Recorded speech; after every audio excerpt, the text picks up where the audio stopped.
the invitation and for this very nice introduction.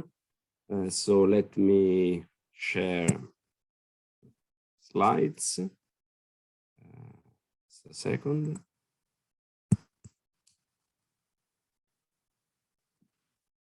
Okay.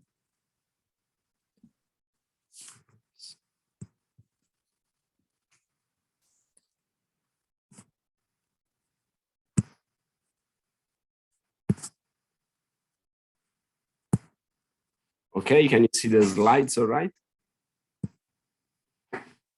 Yeah. Okay. So thanks again for the invitation. It's really a pleasure to be here and give this talk. So I tried to make it as pedagogical as possible and to avoid technicalities. Of course, there is a risk that this will remain too technical for non-experts anyway, and also be too trivial for the experts. If this turns out to be the case, I apologize in advance, and please let me know and interrupt me if you get lost. So the content is the following. After a very brief introduction, I will discuss the steps that took us from effective theories to the standard model, which will give me the chance to highlight the role of FLAVOUR in this process. Then I will discuss the weak interaction effective theory as a precision tool for testing the standard model and searching for new physics. Then I will briefly discuss the implication for the standard model effective theory of FLAVOUR measurements, leaving, however, the field of B anomalies to the talk by Gino that will be given in a couple of days, and then I will draw my conclusions. Most of the things that I will tell you and much more is contained in the Lesouche lectures that I link here in the first page. And also many references can be found there. So I hope that this talk will sparkle some interest in this topic, and then you can go there and find original references and places where you can get better and more detailed picture of the whole subject. Okay, so quark flavor physics has certainly played a key role in the development of the standard model, and this, if you want, has been a bottom-up movement. So starting from the effective theory, you put together many pieces that bring in new ingredients, and finally you get to the fundamental theory, that is to say, to a theory, renormalizable theory that is able to describe all the physical processes that we observe. And so in this step, bottom up, the effective theory has played a very important role. And now FLAVOUR and its effective theory play a key role going top down. That is to say, now that we have the standard model and that the standard model picture is complete with the observation of the Higgs boson, we have all the ingredients that we need to compute many observables in the FLAVOUR sector and compare to experiment. And this is done with increasing precision. And then this helps us to search for new physics. So to go bottom up again, to try to infer what new physics beyond the standard model could look like given what we observed so far at low energies. So let me start from this bottom-up movement that led us to the standard model. And so so the starting point for the FLAVOUR part is the Fermi Lagrangian, which is a local for fermion interaction with vector currents that can account for beta decay. in fact, the choice of vector currents was done by Fermi just in analogy to the emission of photon emission from excited nuclei. But in fact, it's not the only possible choice, but it turned out to be finally a good choice. And then you can go beyond this Lagrangian with the conserved vector current of Feynman and Gell-Mann that allows to describe both beta decay and muon decay. Now there is the question of why the normalization of the current should be the same for leptons and hadrons.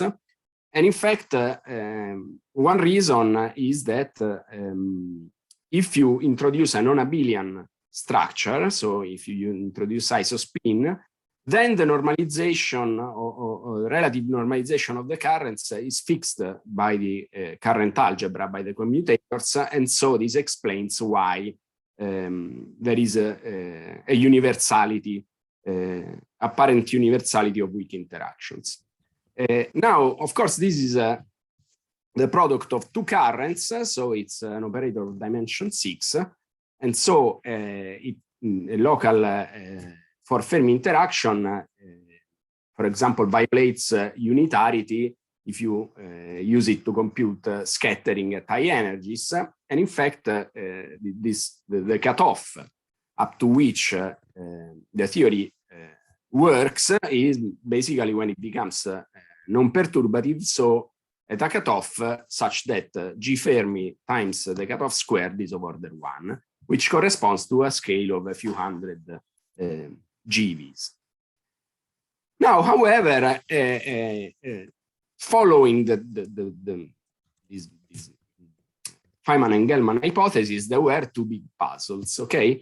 The first was that there was a small but non-negligible difference between G Fermi measured in muon decay and in beta decay. Okay, the difference was small but observable and non-negligible. And then G Fermi measured in decays of strange baryons looked much smaller, more or less 20% of the one of muon decay. However, there was in those years, there was the development of a hadronic SU3 symmetry with the observation of strange particles that suggested that universality should extend to strange hadrons. And so this was in contrast with this different Fermi constant for the decay of strange baryons. And in fact, Cabibbo's intuition was to decouple the strong isospin from the weak one. So from the point of view of strong interactions, the isospin symmetry was enlarged to an approximate SU3. However, the weak currents kept a double structure involving a linear combination of strange and non-strange baryons. And so he introduced this Cabibbo angle as a mixing between strange and non-strange baryons in weak interactions. You can, of course, rewrite this in quark language, and if you introduce the V minus A structure of weak interactions, you end up with this current, and the product of two of these currents was then able to describe all charge current decays. However, this step forward was still puzzling because of flavor change neutral currents. Because with two insertions of the effective Lagrangian that appears here, okay, you can generate neutral currents. You can generate k long to mu plus mu minus if you can saturate one for fermion operator with leptons and another for fermion operator with leptons, or you can generate kk bar mixing if you do the product of two for fermion operators with quarks. Now, the loop is saturated at the cutoff, and so it is of order G Fermi squared lambda squared. Now, since G Fermi lambda squared is of order 1, by definition of the cutoff, then this turns out to be of order G Fermi. However, experimentally, this is much smaller.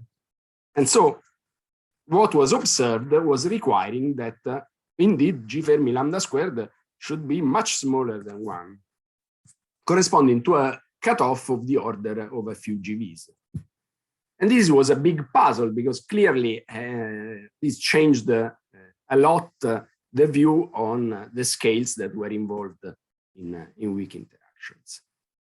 And this puzzle was solved by Glashow, Iliopoulos, and Maiani, who had the brilliant idea of completing the weak SU2 double structure also for the up quark, so introducing a partner and for the up that they called Chan quark, and turning therefore the Cabibbo mixing into a mixing matrix, so a rotation among quark fields.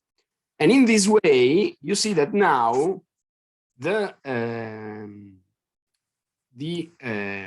loop involves the difference of up and charm quark contribution. So this loop, essentially, once you go to energies that are much larger than the mass of the up and of the charm quarks, then the two loops are indistinguishable. And so when you do the difference, the contribution vanishes. So this loop, once you introduce the charm, turns out to be proportional to the charm mass squared. So dimensionally, this means that you go back to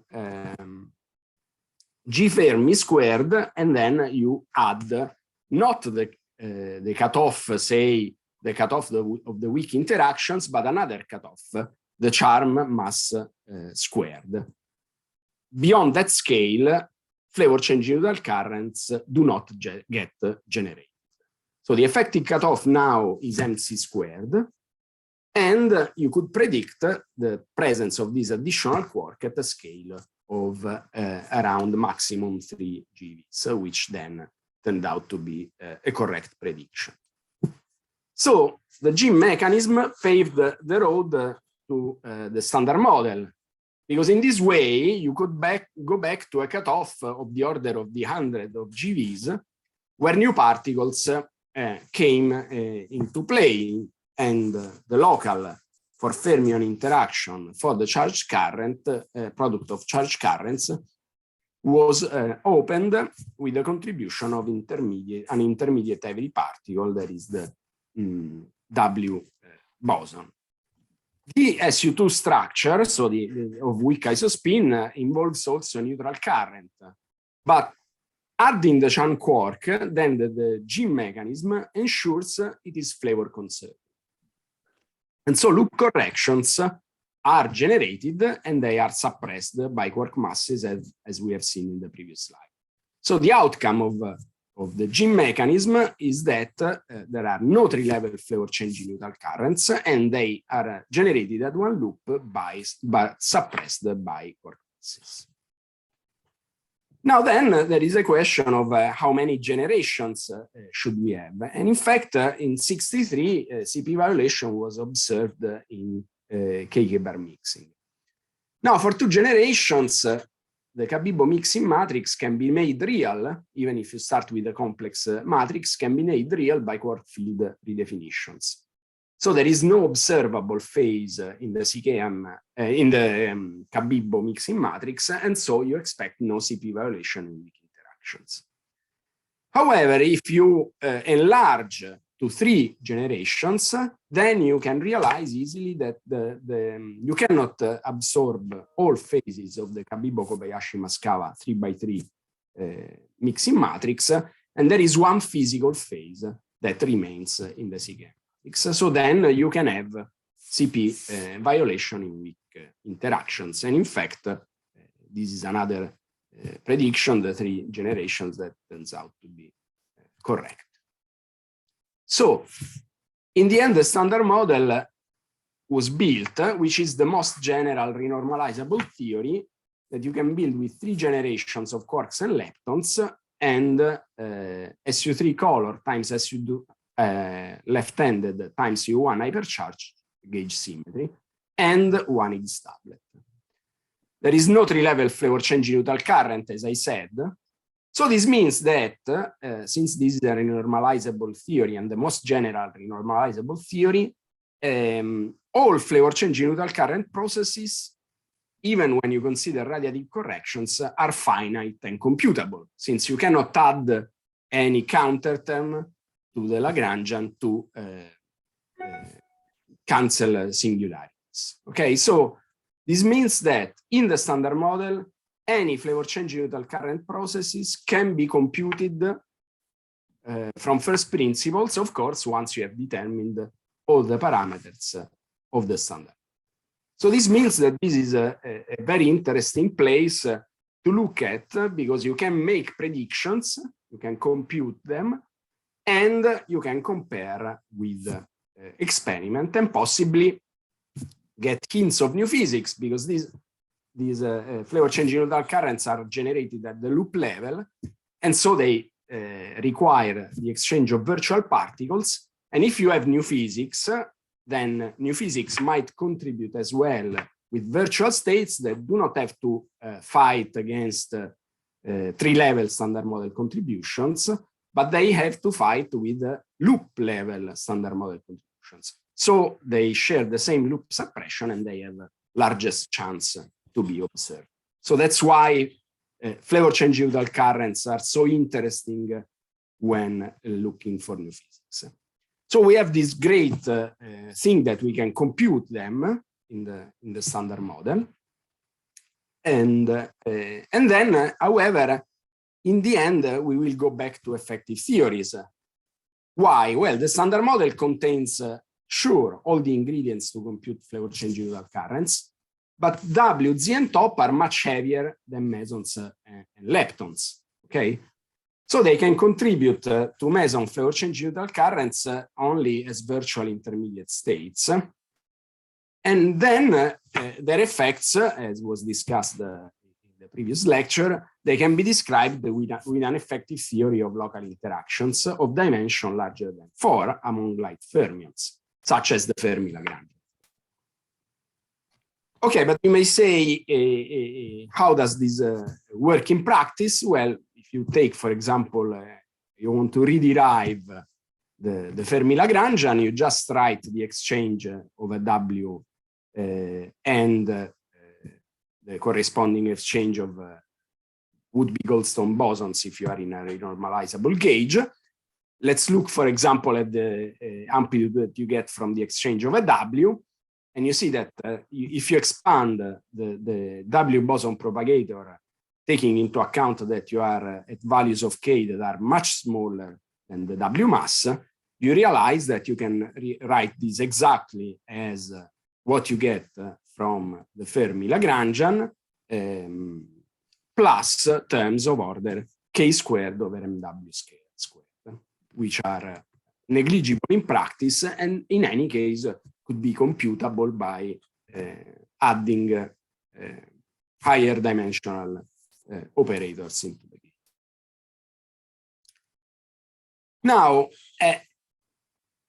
of course, you might tell me, yes, you can do it with the effective theory, but why bother going through the effective theory if you have the full theory? You have the full theory, you can compute anything in principle, no? So why should I bother going through the EFT? And in fact, it turns out that it's crucial to go through the EFT, because if you try to do the computation from scratch in the full theory, in the full standard model, you encounter a huge problem, because you see that if you look at the diagrams in the top row, you have diagrams that are finite by power counting, while if you consider the effective theory, you find diagrams that are divergent by power counting, okay? And in fact, there is this divergence tells you that there are large logs in the full theory. in fact, you get terms, if you do the calculation, you get terms that go like alpha strong, then log of mw squared over p squared. Okay, here I took off-shell quarks, so negative p squared. So these large logs spoil the convergence of the perturbative expansion. So if you want to do precision calculations in the flavor sector, you need to find a way to cope with these large logs that spoil the perturbative expansion. However, if you now go back to the effective theory, and you see that if you want, the W is the cutoff of the effective theory. MW is the scale at which the effective theory starts looking different from the full theory. In the full theory, the W propagator opens up and cuts the divergence off. In the effective theory, you don't have this, so you have to cut it off by hand. And in fact, you find exactly the same log with exactly the same coefficient if you do the calculation in the effective theory. But now, as was discussed in the previous lecture, you're not forced to use a cutoff regularization in the effective theory, okay? You can use, for example, dimensional regularization, but then you will get exactly the same log. However, this time will be a log of the renormalization scale that is associated with dimensional regularization over minus p squared. Okay, it's exactly the same law. But now comes in the power of effective theories, because in an effective theory, you have to renormalize this divergence, and then the renormalization group equation tells you how green functions depend on the renormalization scale if you are using dimensional regularization, or on the cutoff if you are using cutoff regularization. So cutoff for mu dependence is governed by the renormalization group equations, which link green functions computed at different values of the renormalization scale mu. So we can use effective theories and the renormalization group equation to resum the large logs that appear in the full theory and to improve the behavior of the perturbation. So if we want to do precision physics, precision flavor physics in the standard model, we need to go through the effective. And so there are three steps that we should take if we want to go from the standard model to the calculation of flavor observations. The first is that we want to match the standard model on the weak effective theory, renormalized at a scale close to MW. And since these two theories, so the diagrams in the top row and the diagrams in the bottom row are identical in the infrared, because in the infrared, you cannot tell the difference between the case in which you have a W and the case in which you have a local interaction, but they're very different in the ultraviolet. So the fact that they are identical in the infrared tells us that if we want to match the full theory to the effective theory, we don't care about the infrared details. So we can choose whatever state we want. We don't need to choose for the matching the process that we are interested in, which will maybe involve mesons, for example. But we can do the matching on quark states, because the infrared physics will decouple completely from the matching, okay? So we choose, for example, off-shell quark states, so we don't have additional infrared singularities, and we match the amplitude that we obtain in the full theory with the amplitude that we obtain in the effective theory, that is just a coefficient that is denoted as Wilson coefficient times the matrix element of a local operator, of dimension 6. Okay, so the full amplitude you can compute it very easily, including QCD corrections. So will be this amplitude here plus a logarithmically divergent contribution in alpha strong, divergent in the sense that it's divergent in the effective theory. Of course, in the full theory, it's just a log of MW squared over P squared. with a coefficient that is called the anomalous dimension of this operator, plus terms of order alpha strong without the large log. In the effective theory, you get exactly the same form. You have the Wilson coefficient, and then you have the divergence that gives you a log of the renormalization scale over p squared plus terms of order alpha strong without the log. But the crucial thing is that the coefficient of the log is exactly identical. So this means that if I do the matching, the log of p squared cancels out as it should, because the matching doesn't involve infrared physics.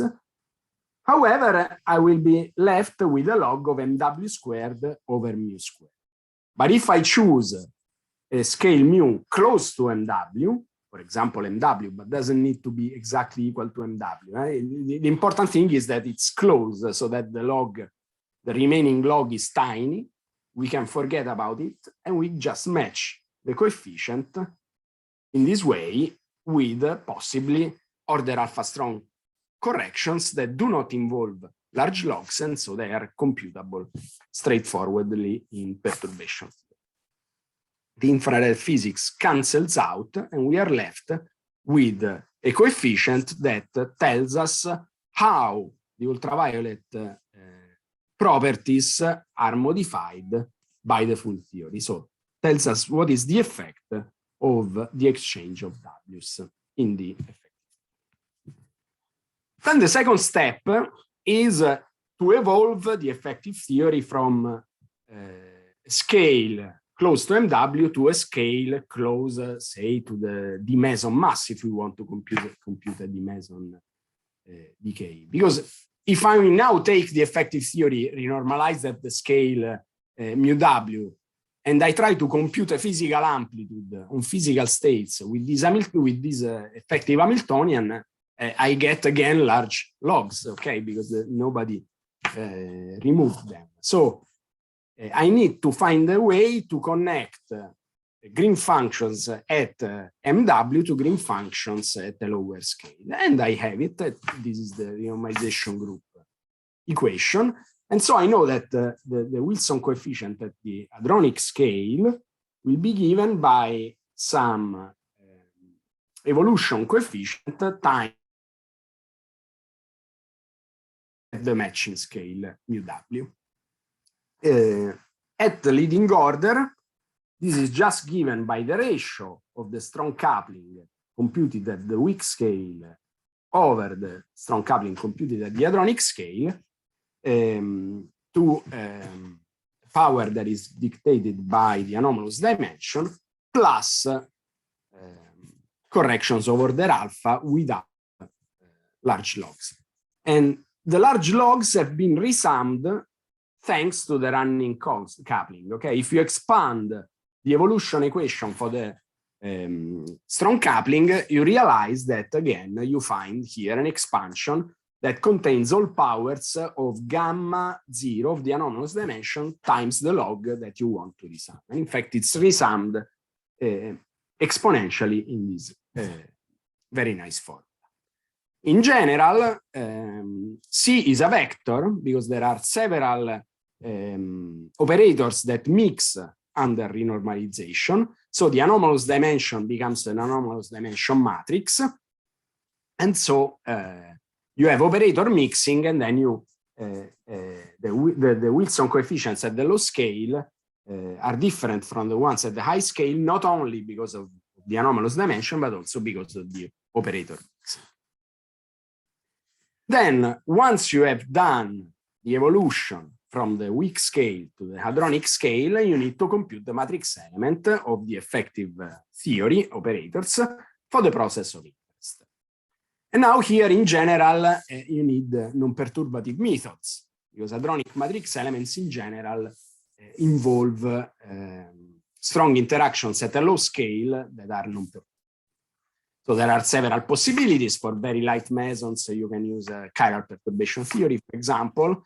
You can use lattice QCD, which allows you to compute from first principles matrix elements of local operators. However, if you consider non-leptonic decays, these are particularly difficult to compute due to final state interactions, because there is a big problem that basically all numerical methods to compute matrix elements, such as lattice QCD or QCD sum rules, to obtain convergence, they need to work in the Euclidean spacetime.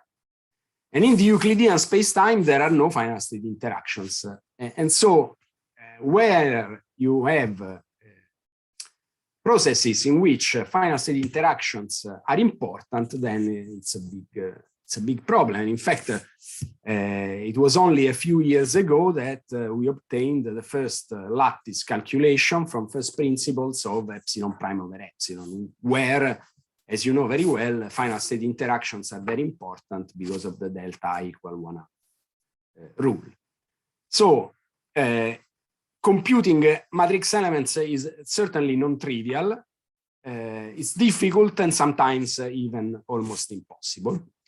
It is true that non-leptonic B decays, so non-leptonic decays of heavy mesons, are tractable in the infinite MB limit. But then if you want to do precision calculations, you have to take into account corrections to the infinite mass limit, and which are unfortunately numerically important. So formally, you know how to compute things, but then in practice, you have to be careful, because sometimes corrections are numerically negligible, sometimes they are important, and you have to take them into account. Okay, so let me now discuss in some detail an example. Delta S equal to transitions. So Ckm bar mixing, which is very important since, as we will see later, it provides the strongest constraints on new physics from the flavor point. So we want to follow the 3 steps that we said. So we need to match the full theory to the effective theory, do the running, and then compute the matrix elements. And these are the diagrams that are relevant for the matching, plus additional diagrams in which you replace 1 or 2 of the W bosons with would-be Goldstone bosons if you work in a renormalizable gauge. Now, here we have the Ckm mechanism. So we have 3 flavors of quarks, of up-type quarks running in the loop: the up, the charm, and the top. Now, with respect to the energy scale at which we finally want to evaluate our matrix element, which is given by the kaon mass, we can consider, compared to that energy scale, both the charm and the top to be heavy.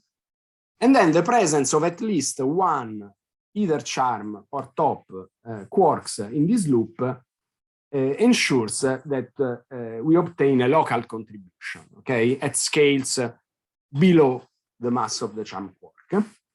So this means that we can match directly charm and top contributions to local operators of dimension 6 that are delta S equal to operators.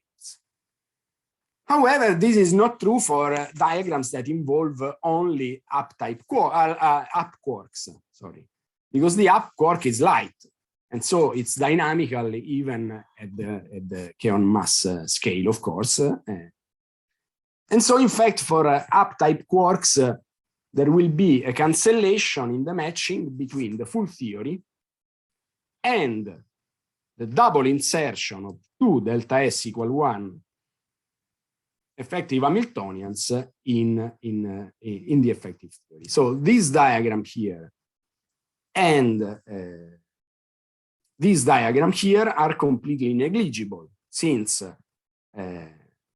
in the infrared, the presence of the W is not visible. And so, since this diagram is dominated by low scales, because the up quark is almost massless, these will cancel completely out against this one. So they will drop in the matching, but then we have the big problem of computing those matrix elements at low energy. So K-K-bar mixing will be dominated by the long distance matrix elements of 2 delta S equal 1 effective Hamiltonians containing up quarks. However, there is a fortunate thing that is you can easily realize that we had to introduce 3 generations in order to accommodate CP violation in weak interactions, because with 2 generations only, you could redefine everything to be real. So this tells you that in fact,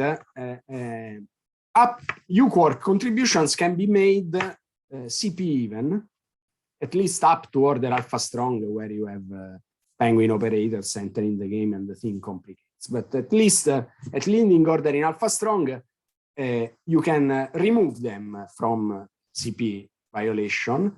And so the CP violation parameter epsilon k is dominated by the charm and the top. And therefore it is well described by the matrix element of this local operator. That is the one that is generated in the standard model. It involves left-handed quarks, because in the standard model charged currents that mediate flavor change are only left-handed.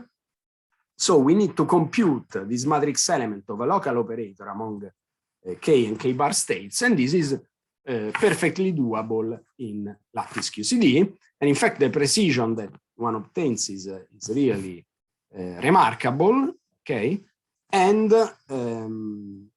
perfectly matches at the level of 1 point something sigma the experimental number that we get from precision measurements with K longs and K shorts. Now, this was a specific example. Of course, there are a very large number of observables that you compute, that you can compute in the flavor sector. And one very useful tool to summarize our knowledge of the flavor observable is the so-called unitarity. So the Ckm matrix has to be unitary, since it is basically a rotation between 2 bases for quarks, the basis in which up-type quark Yukawa couplings are diagonal, and the basis in which down-type quark Yukawa couplings are diagonal. So it's a relative rotation, it's parameterized by a unitary matrix. And so unitarity implies triangular relations, because all off-diagonal terms in the V-dagger V product have to vanish. And so you have several unitarity triangles. However, there is one triangle that is particularly interesting, and this is the one that is generated by this relation in which you choose a B and a D quark. And it's particularly useful because all the sides of this triangle are more or less of the same order. Because I don't have now time to discuss the shape of the Ckm matrix, but it's a hierarchical shape. So the mixing between the first and the third generation is much smaller than the mixing between the second and the third generation, which is in turn much smaller than the mixing between the first and the second generation. So there is a hierarchical structure. And so in general, these triangles are squashed triangles in the sense that they have sides of very different lengths. However, this one have sides that are comparable in length. And so it is described by, it has of course 3 sides and 3 angles, so we can normalize one side to 1. And so at that point, we can determine the sides, the angles independently, and check the consistency of the standard model by verifying that indeed the triangle closes, and the triangles obtained by different combinations of sides and angles, they all agree among each other. Okay, this is the definitions of the angles and of the sides.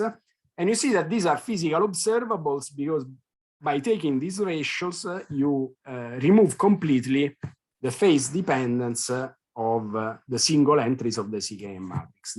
Each entry of the Ckm matrix depends on rephasing of the quark fields, However, those products, it's very easy to see that are independent of this rephasing, because if you rephase the D quark, you have a D here, numerator and denominator, it cancels. The T appears here in an element and in a complex conjugate of another element, so any rephasing of the top quark drops, and the bottom drops in the ratio. And this is true for all angles. And obviously the sides are independent on the rephasing. So these are all physical observables that we can measure with meson decays. Okay. So how do we build this experimentally this unitary triangle? Okay. So first of all, let's look at the normalization. Okay. So this side that is equivalent to 1, then the length of this side goes in the denominator of RB and RT. And so I need VCD and VCD. And they can be extracted, VCD or want comes from the Cabibbo angle, can be extracted from beta decays and from semileptonic K decays, while VCB can be extracted from semileptonic B2C decays like B2D or B2D star or even baryonic decays, using form factors and decay constants that can be computed from lattice QC. For heavy quark decays, one could also use the heavy quark expansion and inclusive decays, which is a very interesting topic, but I have no time to discuss it in this talk, so I have to skip it. Then RB can be extracted from semileptonic B2U decays, again, either using form factors and decay constants from lattice QCD or using the heavy quark effective theory and inclusive B2U decays. And then we have the angles and the RT side. Okay, RT and beta are connected if you want, because this combination VTD, VTB star over VCD, VCB star, its phase is beta and the absolute value is RT. So they can be extracted from the same processes. And in fact, RT can be extracted from B sub D bar mixing using the matrix elements from lattice QCD. In BB bar mixing, we don't have the problem that we have in KK bar mixing of long distance contributions, because here the up quarks give a negligible contribution. So we can compute everything from first principles in lattice QCD. And the angle beta can be extracted from CP violation in B to J psi K short. Why? Because BD bar mixing involves VTD VTB star, because it's dominated by the top quark. Then the B sub D to J psi K0 decay, the decay amplitude involves VCS VCB star. And then you have, you don't observe a K0, but you observe a K short. So there is KK bar mixing, which involves VCD VCS star. So if you do the product of all these factors in the right way, you realize that the phase that determines CP violation in this decay is given exactly by beta. Then there is gamma, which is this other angle here that is related to the relative phase of VUD, VUB star with respect to VCD, VCB star.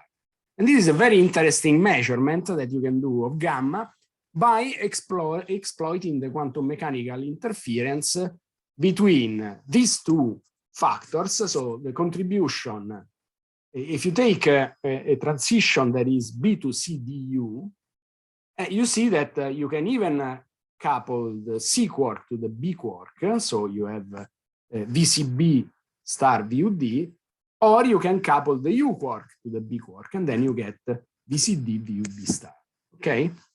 And you can have variations of this method, including also DD bar mixing. And with this interference, you can extract the phase gamma, that is the relative phase of these two contributions. And finally, the angle alpha can be extracted using B2 pi pi, B2 rho pi, and B2 rho rho decays. In fact, what you extract is not alpha, it's pi minus beta minus gamma, but in the standard model, the three are related. And you do that using isospin symmetry to isolate the isospin 3 alpha decay amplitude in B2 pi pi, rho pi, and rho rho, which carries the phase alpha. And this is a very nice example on how using low energy symmetries you can extract short distance information without the need to know exactly the decay matrix. Okay, putting everything together, you have also other constraints that I do not have time to discuss here, such as epsilon k, delta MBS, B sub s to J psi phi, K2 pi neutrino, antineutrino, B2 tau nu, etc. But putting everything together, you see that remarkably all the constraints cross at the same point, which gives you the position of the vertex of the unitary triangle with a remarkable precision. And this is, I think, a remarkable achievement of flavor physics and testifies the consistency of the standard model with flavor observables, at least for those that enter the unitarity triangle analysis.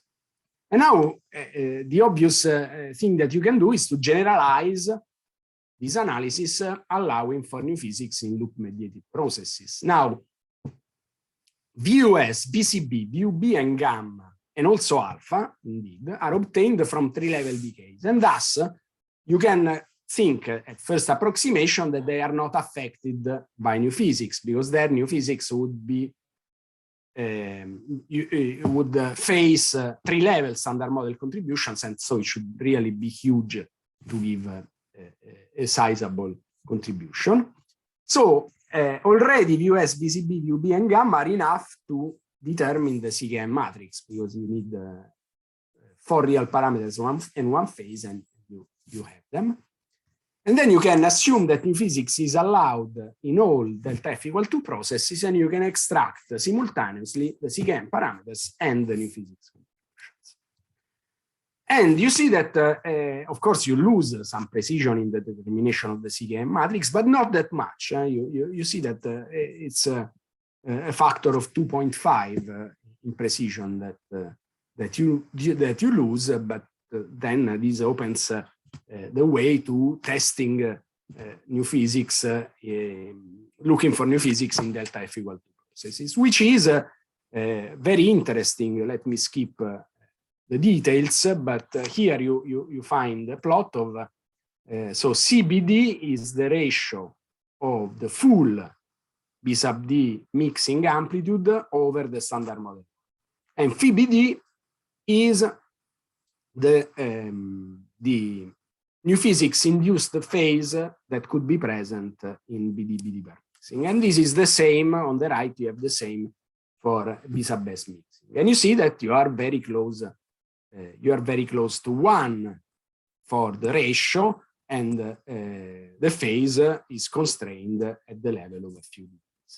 Okay, which again shows the remarkable consistency of the standard model, but also tells you that this will give tight constraints on new physics. And in fact, we try to extract.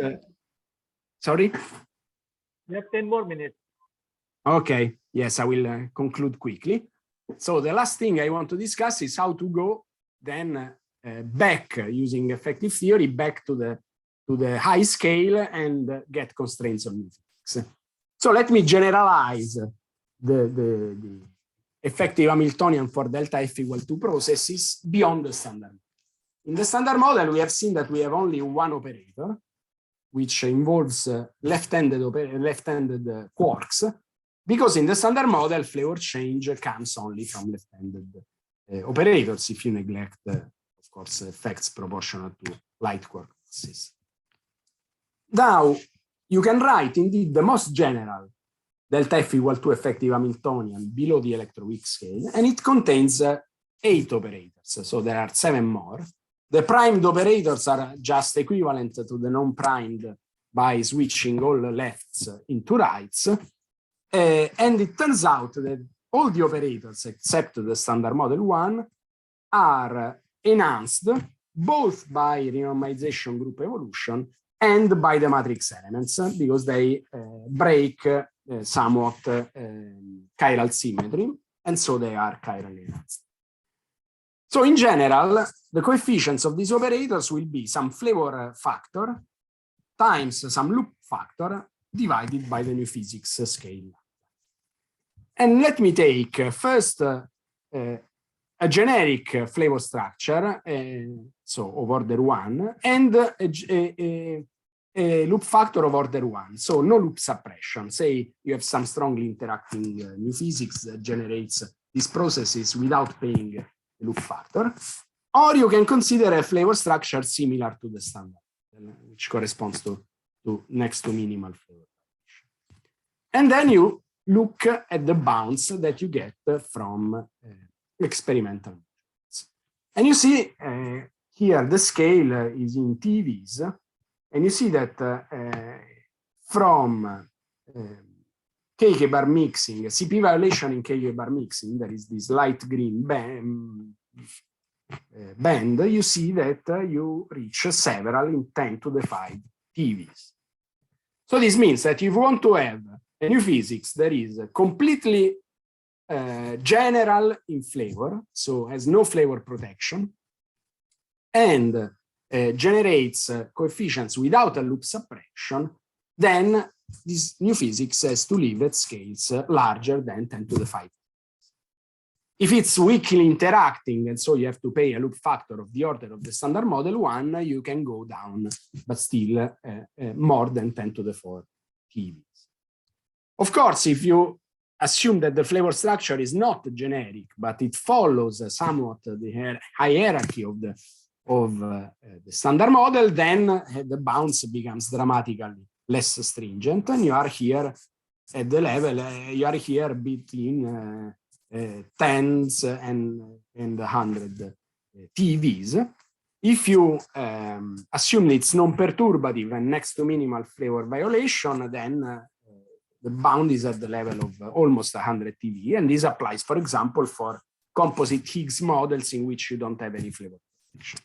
While for a weakly interacting minimal flavor violation new physics, so you are at the level of a few TVs. So this tells you that if you want to have new physics close to the TV scale, it better be well behaved from the flavor. Now you can introduce the standard model effective theory as the most general Lagrangian of dimension 6 that is invariant under the standard model quantum numbers. I'm sure that this will be treated in detail in the next lectures, so I don't go into the details. But I just want to say that 4 out of the 8 delta Ft equal 2 operators that we considered before, in particular, can be written in an SU2 cross U1 invariant way, and so they appear directly in the standard model effective theory. And in particular, you have Q4, which is the one that gave the most stringent bounds.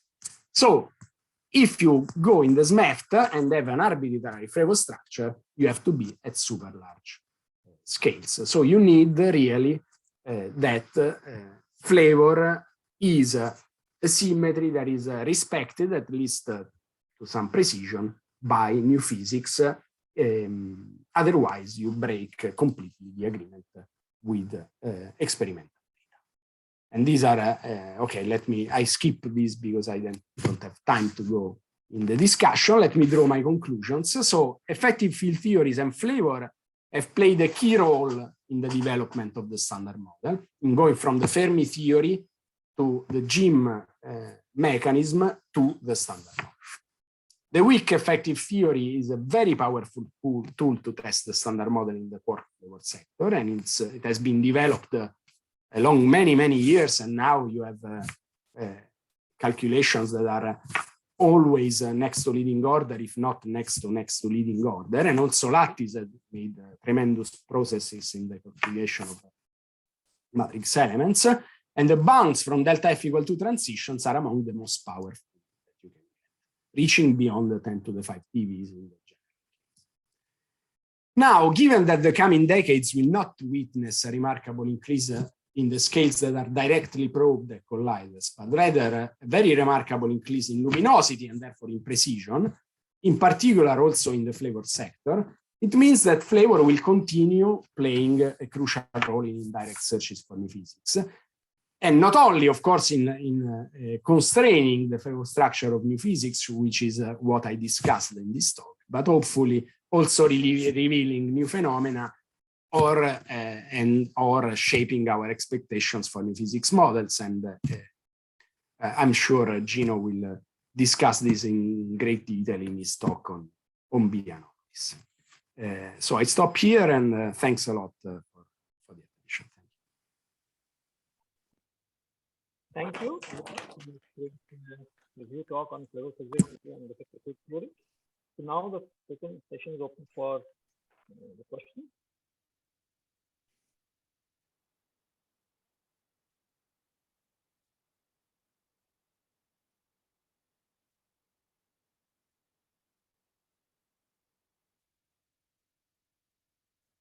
Okay, I guess as I was afraid, I was too technical for the non-experts and too trivial for the experts. So none of the two categories wants to ask questions, apparently. But don't be shy, ask me. Yeah. I'm sure there will be. Actually, I have a very basic question. Yeah, please go ahead. Yeah, so you said that, I mean, we want to get rid of large logs, and that's why we can choose in that particular slide, I don't remember which. So we set mu, which is of the order of MW, right? Yeah, this is in the matching, exactly, because the idea is that when you use an effective theory, you should renormalize it at the scale and energy that is relevant for the process that you want to do. Okay. So when I want to compute the effect of W exchange, I need to be at a scale close to MW.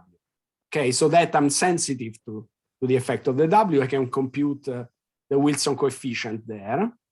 And then, however, when I want to compute a low energy process, I need to move the renormalization scale from MW to the hadronic scale. And I do this using the renormalization group equation that dictate the structure of the evolution with mu. I didn't have time to discuss this in this talk, but I'm sure that will be discussed in. Yeah, so actually my question is that how far away can mu be from W so that the logs would be acceptable?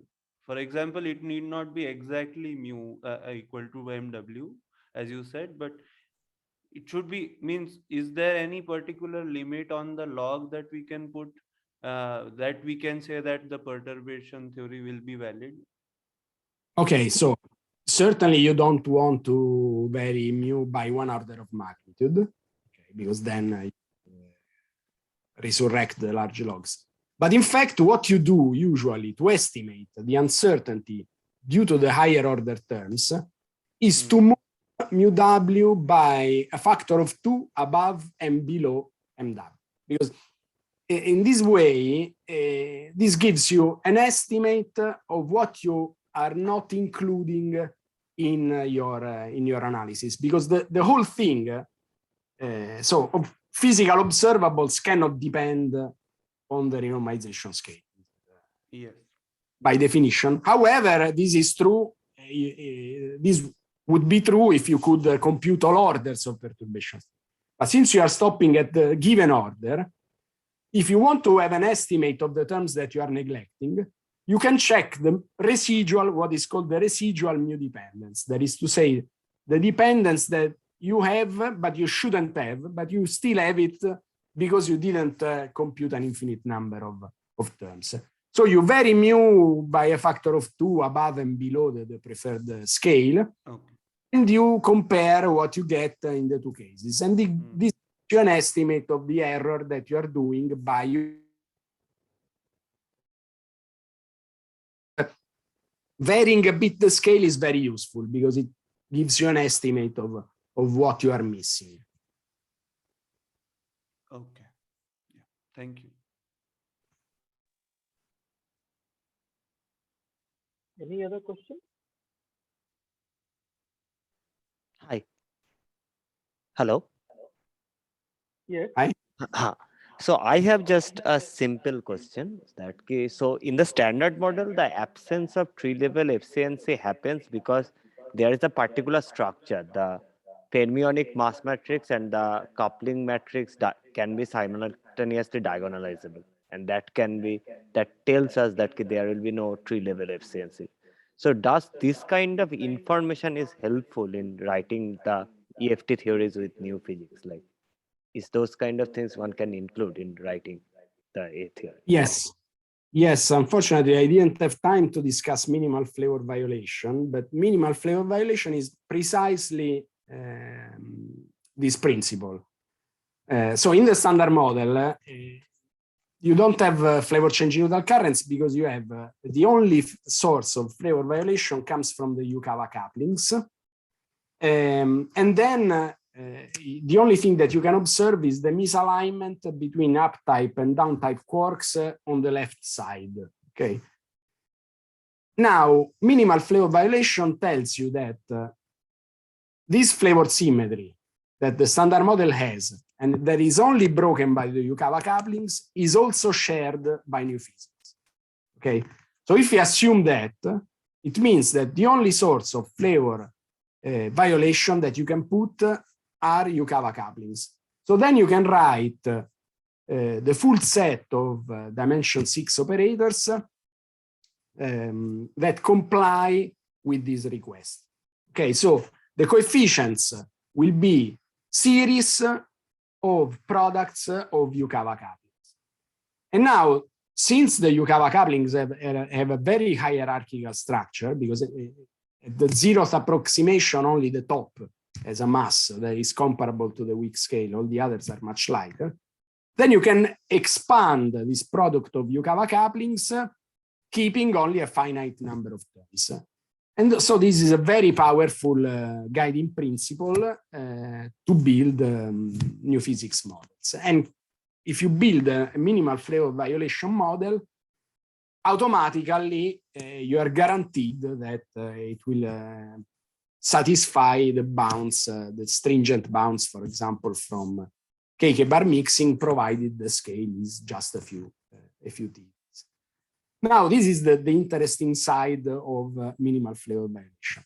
The less interesting side of minimal flavor violation is that if you assume that the Yukawa couplings are the only source of flavor violation, even when you go beyond the standard model, you are basically saying that the Yukawa couplings are fundamental couplings, and there is no hope that we can explain the hierarchical structure of the Yukawa couplings with some new physics model. So, on one hand, you are gaining that you are complying with the phenomenology, and on the other hand, you are giving up the big hope of finding an explanation for this hierarchical structure. So it's a trade-off between the two things. Of course, there is a whole series of intermediate approximations in which you say, for example, that you don't keep the full U3 to the 5th symmetry of the standard model when you cancel the Yukawa couplings, but for example, you can only take U2 symmetry, and then you have new sources of flavor violation, a very rich phenomenology, and I believe Gino will talk about this in this review talk. Okay, thanks. Okay, if there are no other questions, then Hello. let's thank the speaker. Oh, there's a question? Okay. Yes, sir. Yeah. Okay. So I have one small doubt. So in dimensional regularization, we have two things. We have 1 by epsilon that gives the divergence when we take epsilon tends to 0. And we have mu. We generally call mu this physical scale. And we don't take this mu to infinity because epsilon takes care of the infinity. So here I can see that MW is like the cutoff. So why we are taking mu to be MW? I mean, in matching, So Yes, is this sorry. okay? Sorry, I was too sketchy here. There is a 1 over epsilon missing here. So if you regularize the effective theory with a cutoff, the divergence is log of lambda squared. If you regularize in dimensional regularization, log of lambda squared becomes 1 over epsilon plus log of mu squared.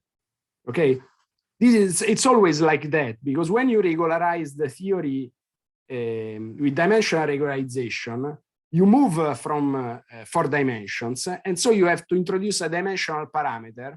You're forced to do that. That is mu, that exactly comes always so a log of mu always comes with 1 over epsilon. So I should have written here, thanks for pointing this out, 1 over epsilon plus alpha strong log mu squared over minus p squared. Sorry, alpha strong is outside. So 1 over epsilon plus log of mu squared, because it's always like that. You always get a log of mu squared when you have 1 over epsilon squared. Now, the renormalization procedure removes 1 over epsilon, but you're left with a log of mu squared. So the renormalized Hamiltonian depends on the scale.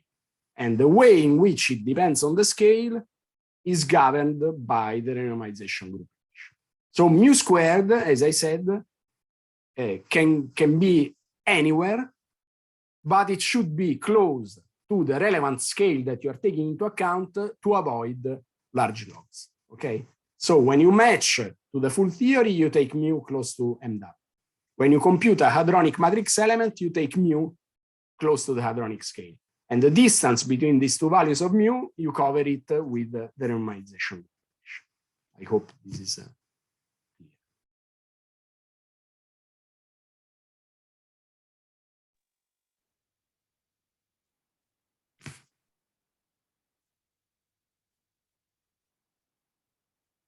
Any more questions, comments, confusion?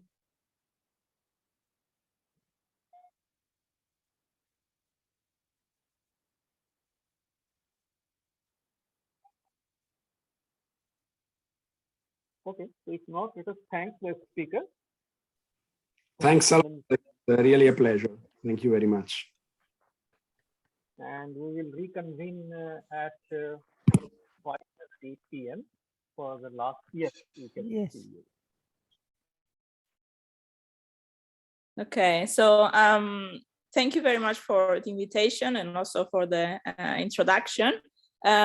So I will try to give a review of some recent developments in top physics in relation to effective field theory. So basically, I will start with a brief introduction to SMEFT. I know in this workshop, basically all the talks are about effective field theory. So that should be a very, very short introduction. And then I will discuss a bit how in top physics, we can basically use effective field theory to search for new interactions of the top quark. Then I will discuss how we basically try to extract information on the SMEFT by performing global feeds in the top sector. And then eventually I will discuss the connection between the top sector and the Higgs sector. And finally, I will discuss a bit what possible future directions we can take in basically improving our probes of new interactions within SMEFT using either top quark measurements or measurements which involve top quark interactions. So basically what we have so far from the LHC is a lot of different measurements which allow us basically to rediscover the standard model. So you can see in this summary plot from Atlas how a lot of processes are being measured at the LHC. And what is interesting is that quite a lot of them are measured for the first time at the LHC. So in particular involving top quark, TT bar W, TT bar Z are processes which have been measured for the first time at the LHC. So what one should notice about this plot is that so far there seems to be good agreement between the theory predictions and the experimental measurements. Of course, the LHC is also searching for new physics, searching for new particles. And again, this is another summary plot of heavy particle searches. And what you can see is that so far, the LHC has set a lot of bounds on the masses of these potential new particles. And these bounds go from basically around the TeV range. And for some particular examples, one reaches bounds up to 10 TeV. So what one can conclude from these two summary plots is that there is generally good agreement with the standard model predictions, and there is no sign of any new light particles. So we have good reasons to think that there are in fact new particles, that there is new physics, and one might wonder, like, what can this new physics be? And how to address the different possibilities. So if new physics is very weakly coupled, it means that we haven't seen it yet because the rate of production is very small. So for this, we can basically wait for more luminosity to be collected, and hopefully some sign of new particles can show up. New physics can also be exotic in the sense that we are basically not looking in the right way. So this requires basically new ideas, going beyond standard searches or even beyond high energy colliders. So there are proposals of potential new experiments which can search for more exotic types of new physics. Then the third possibility, which is the one related to effective field theory, is that new physics is basically so heavy that we don't have enough energy to produce it at our experiments. So in that case, what we can use is basically indirect searches. And this is where basically effective field theory opens up new possibilities. So you might have seen this before, but this is just a schematic diagram of how effective field theory works. So you can think that we have some heavy new Z boson. If this Z boson, this Z prime, coupled to a quark anti-quark pair, it means that it will mediate this quark anti-quark scattering. So this depends here on this propagator. If the energy which goes into the collision is much smaller than the mass of the Z prime, it means that we can basically Taylor expand this propagator, and keeping only the first term in this Taylor expansion, we end up with a contact interaction between four fermions. So this interaction is suppressed by the mass of the Z prime. And in the end, we end up with a standard model Lagrangian and some higher dimensional operators. You can see an example here. So this is a 4 fermion operator, which is suppressed by the scale of new physics. So what we can do with effective field theory is basically to probe new physics going beyond the direct collider energy reach. So you can see, again, schematically in this plot, that if we have a light particle, it would appear in this distribution as here a bump, a resonance peak.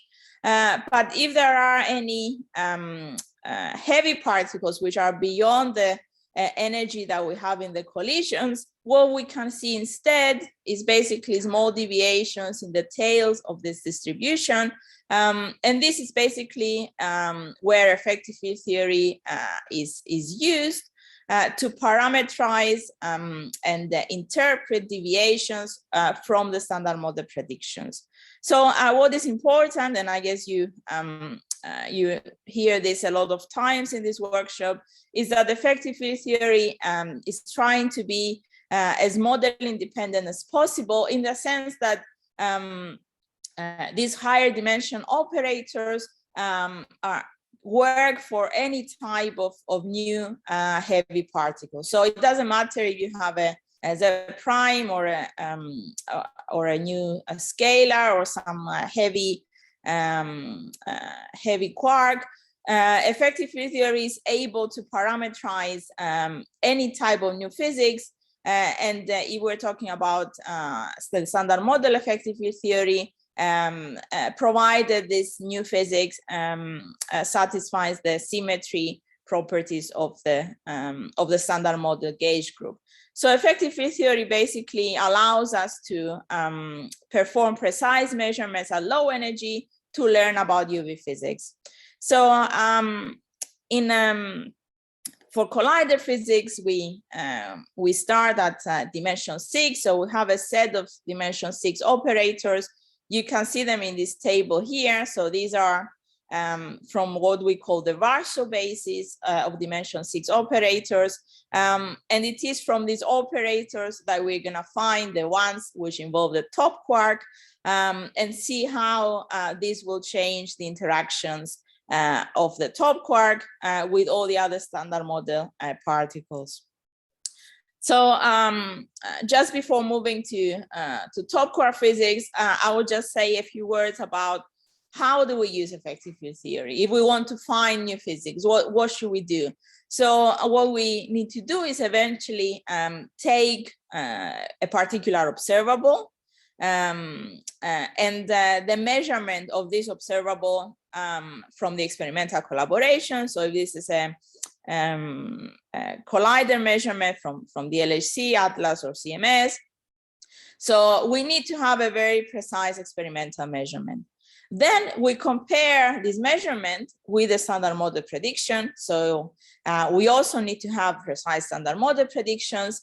And we try basically to see if there is any difference between the two.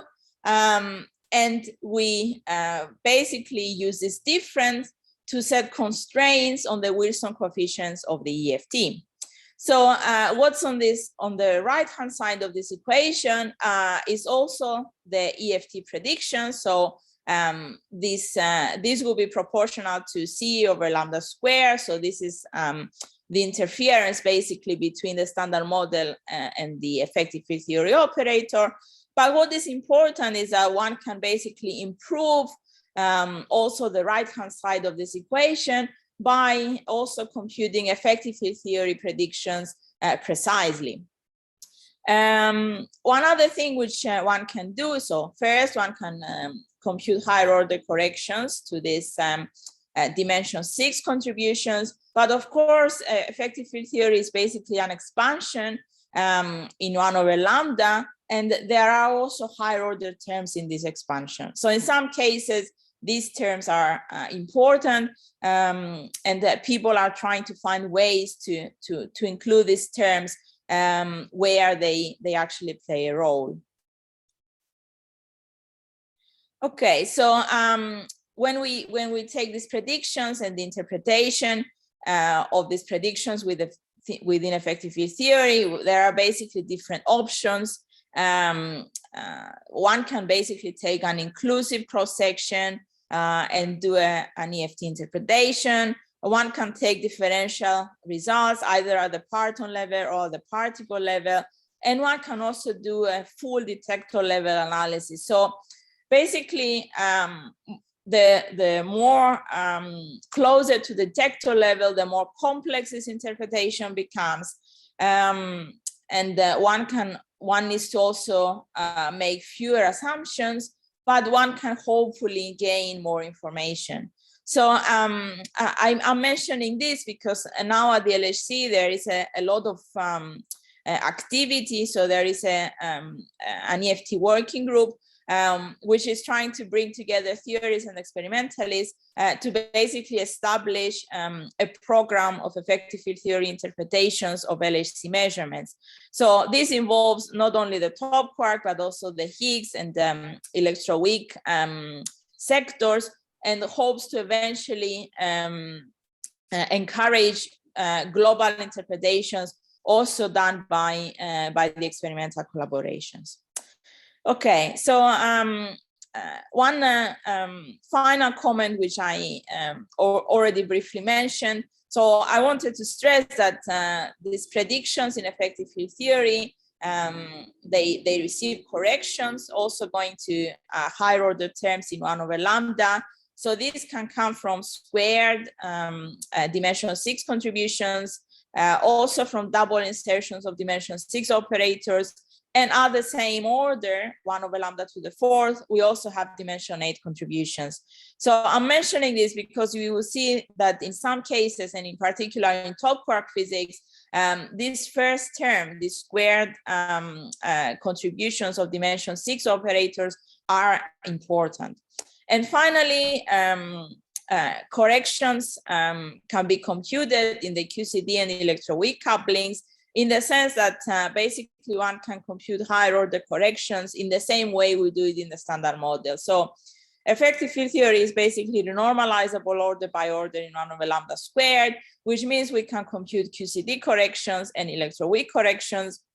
And I will show some examples where computing these corrections is important, in particular in top quark physics, because by doing this, we allow new operators to enter, and we basically gain sensitivity to some operators which normally we cannot constrain.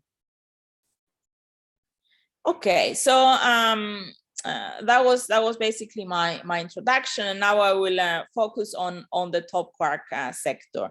So one might wonder why is the top quark that interesting, and in particular within the SMEF. So what do we know about the top quark? We basically know is the heaviest particle which has been discovered, and what makes it very heavy is that it has a very strong coupling to the Higgs. So the Yukawa coupling of the top quark is of order 1. So that gives it basically a special place in the standard model, and also it gives it a very special connection to the Higgs sector. There is also good reasons to think that the top quark can be a portal to new physics, and the interactions of the top quark can give some insights, some hints about the mechanism of electroweak symmetry breaking.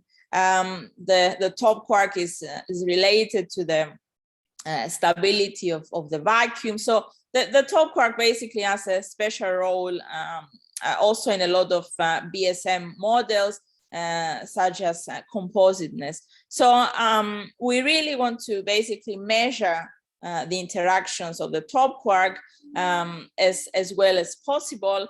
And the good thing is that the LHC is basically a top factory, so it allows us to measure a lot of different production channels of the top, and these will eventually give us access to all the top couplings.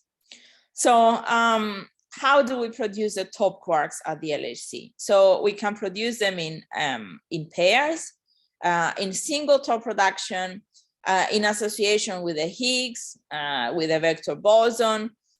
We can produce 4 top quarks, but also top quarks are important even in processes which do not involve the top in the final state. So you can see here in this last row that I'm drawing some loop diagrams where the Higgs is in the final state. So the first one is basically Higgs production in gluon fusion, So what runs in this loop is a top quark, and then you can immediately see that once I change the interactions of the top quark, I am going to change the production cross-section for Higgs in gluon fusion. And the same is true for also other processes such as double Higgs production or Higgs plus Z production, where two gluons lead to this final state. So it's clear from this that there is a very deep connection to Higgs physics, and I will discuss this a bit also later in the talk. So I'll show these tables of operators from the Warsaw basis, and let's take some examples of these operators and see how they change the interactions of the top quark. So one class of operators are the current operators. They basically have this form shown here. And what they do is they change the interaction of two fermions with the gauge boson. So you can imagine this is a TT bar Z interaction or a WTB interaction. So operators like this will change this interaction here, but they will also introduce new interactions such as the one shown here. So this is basically on top of the gauge boson, there is also a Higgs, and we have a 4-point vertex. So these are important, and again, this is another example which demonstrates the interplay of the top and Higgs sectors because of these operators which introduce this type of interactions. The second example is the Tob-Yukawa operator. So what this operator does, it changes interaction of the top quark with the Higgs, but it also introduces a 4-point interaction between a TT bar pair and two Higgses. So this is relevant for double Higgs production, which is another interesting process that we're trying to measure at the LHC. The third class of operators are the dipole operators. So they are dipole operators because they have this sigma mu nu in their expression.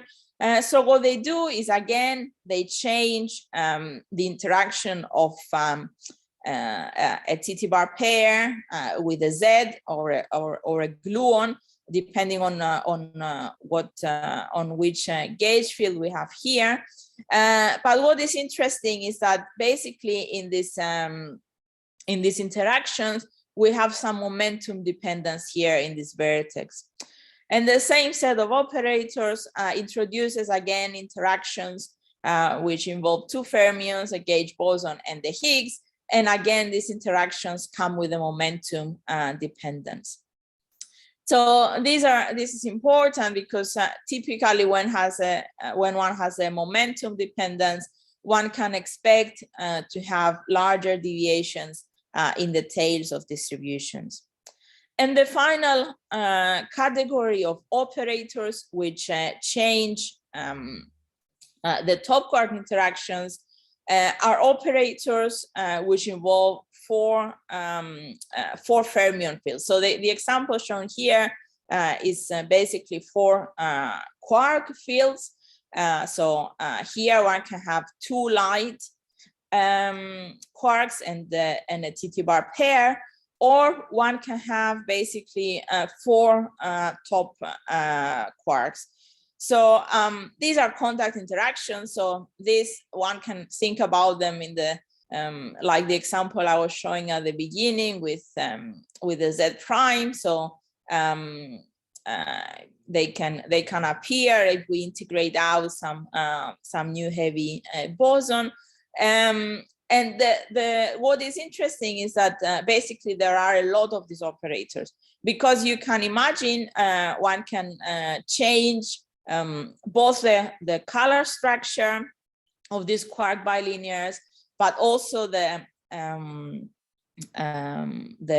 SU2 charges and chirality of the quarks in these 4 fermion operators, which means that one can get a lot of different combinations. So one can get up to 20 of these operators, depending on what kind of flavor assumption we make. And it's a real, it's very interesting to see how one can try to use information from the measurements of top quark processes at the LHC to disentangle different types of these 4 fermion operators. Okay, so let's see how this works in practice. So what I'm listing here is some of these operators I just discussed. So the first 3 are current operators. The other 3 are dipole operators, and the final one is the top UCAVA.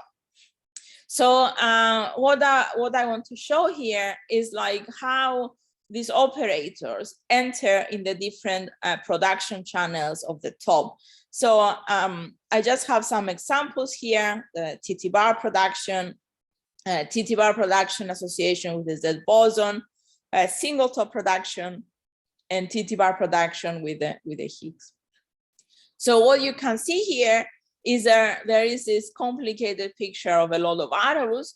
And what this tells us is that if we want to bound the coefficient of these operators, we basically need to take into account a lot of different processes. And this is basically our motivation for trying to perform these global fits. So I will discuss a bit how these global fits are performed, but I think you have another talk this week by John Ellis, who will also discuss how one combines both top, Higgs, and electroweak processes in a global fit.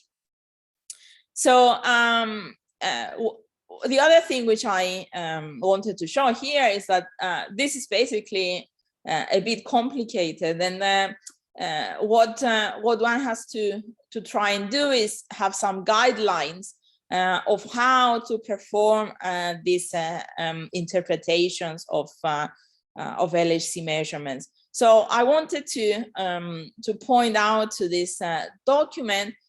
So within the LHC top working group, a few years ago, there was a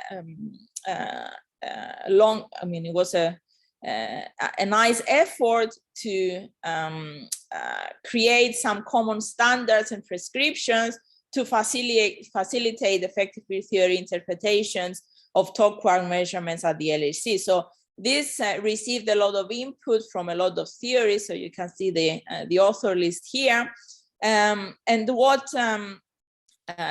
is in this document is basically different flavor scenarios which change the number of operators, which change the interactions of the top quark, and the baselines. I'm mentioning here the baseline flavor scenario, which is introduced in this note. This one basically singles out the 3rd generation, and once you basically pick a flavor scenario, one can write down the degrees of freedom which are relevant for top quark interactions. So you can see that excluding CP violating ones, there are 11 degrees of freedom for heavy quark interactions. There are 14 degrees of freedom for 2 light and 2 heavy 4 quark operators. There are 9 2 heavy quark operators interacting with the bosons, and eventually there's also like operators which have 2 top quarks and 2 leptons, and one can also, depending on the assumption on the lepton flavors, one can get 3 families of these 2 heavy, 2 lepton 4 fermion operators. So I'm mentioning this because this basically sets the numbers of operators that we are trying to constrain using the measurements. One can also take less restrictive or more restrictive scenarios, and this will either increase or decrease the number of degrees of freedom that we have to fit. Okay, so the first example I have is top pair production. So I just said on the previous slide that in our baseline FLAVOUR scenario, we have 14 of these too light, too heavy 4 fermion operators. So we call them too light, too heavy because there's 2 light quarks and two heavy quarks in this contact interaction. So you can see these 14 operators listed here. And again, you can see what I was saying, that what is the difference between different operators? What changes is the color structure. So on the left, we have the color octets. You can see here the color operators. And here we have singlets. This is one difference. And then going from one row to the other, what changes basically is the chirality of the top quark. So whenever you see a T, is a right-handed top, and whenever you see a Q, a capital Q, is basically the left-handed doublet, which involves both the top and the bottom. So what is important to notice here is that whenever we have these singlet operators, these operators do not interfere with the leading standard model Feynman diagram. So this is what is shown here. The QQ bar diagram to TT bar in the standard model is mediated here by a gluon, which means that these two top quarks are in a color octet, right? So that means that the only operators which can interfere with this diagram are the ones where the two top quarks are in a color octet. So these singlet ones give a zero interference with the QCD diagram in the standard model, and they only interfere when we replace basically this gluon with a Z, and this is basically a weak contribution to TT bar production. So what one can do to also lift this non-interference with the singlet operators is to go to next to leading order. So once we start computing next to leading order corrections to these diagrams, then we find that there are some combinations of diagrams which have the same color structure, and therefore they can interfere. And this is why in this table here, when we go to next to leading order, these color singlet operators, which are shown in the second half of the table, the interference with the standard model becomes non-zero. So this is an example which shows us that basically by computing these higher order corrections, one can get a new handle on operators which we could not bound using leading order predictions. Okay, so another example which I wanted to show is this is still in TT bar production. So what we want to do is basically to find ways to distinguish between the different operators. So I said that these 4 fermion operators can be different in the chirality, for example, of the top quark. So these two operators shown here, so you see that the light quark bilinear is exactly the same, and what changes is the chirality of the heavy quark in these combinations here. So this first one involves a left-handed top and the second one involves a right-handed top. So is there a way to distinguish between these two operators? To do this, we need to sometimes design better observables. So sometimes it's not enough just to measure the total cross-section for top pair production, or even some simple distribution, such as the invariant mass of the TT bar pair. One might need to have more complicated observables, such as this asymmetry observable, which I'm showing here. And what you can see is that basically by using this new observable, so this is what is shown in red, one can improve the bounds that we set on these two operators compared to using a total rate measurement.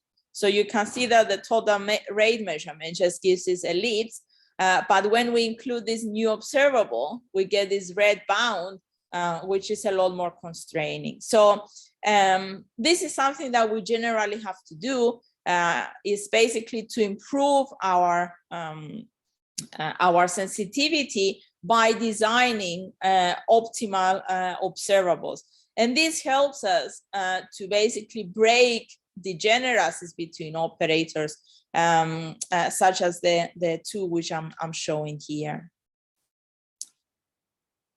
Okay, so I talked a bit about top pair production. I also want to mention a few more production channels of the top, which are very interesting, also because they are now accessible at the LHC.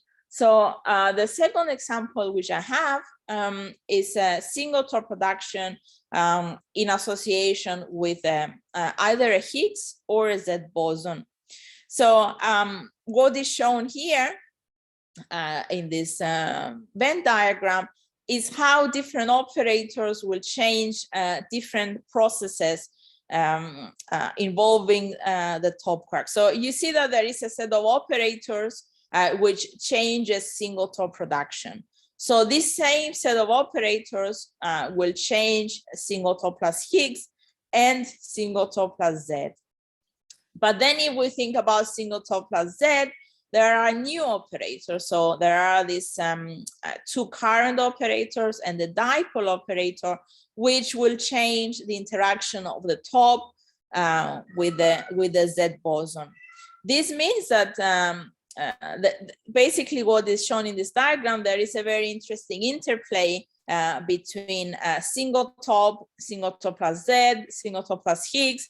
And you see there is even some connection with VH and BBF, because if we think about single top plus Higgs, you see that we can basically emit the Higgs from a W boson, which means that we have some sensitivity to the operators which change the coupling of the Higgs to the gauge bosons.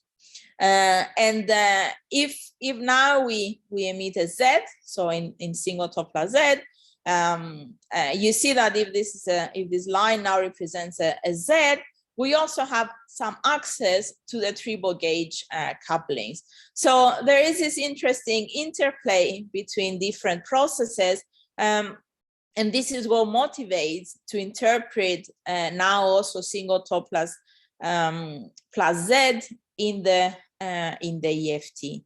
So what can we learn from this process? So it turns out that for some of these operators, one can get large deviations in the tails of the distribution. So this is interesting because, in fact, last week there was a seminar which showed the first results from the LHC, where this process, single top plus Z, is measured at the differential level, which means that we now will have some access to beams with high PT, and this will give us good sensitivity for some of these operators, which give rise to much harder tails in the distributions. And this is basically an example where a rare process, which is measured for the first time at the LHC, can play a role in constraining some of the interactions of the top quark, and should be basically included in a global fit. So my final example of process involving the top quark is from a recent paper which came out a couple of months ago. So this is a production of a top in association with the W and the Z. So this is a rather complicated process.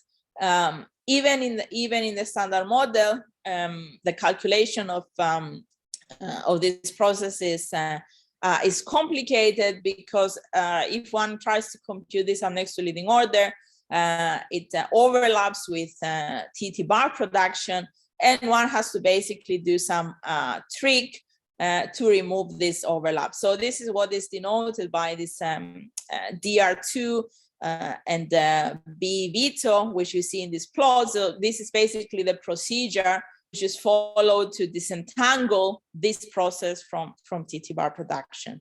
So I wanted to show this process again because it's an example where for some of these operators, so in this case a current operator which changes the electroweak couplings of the top.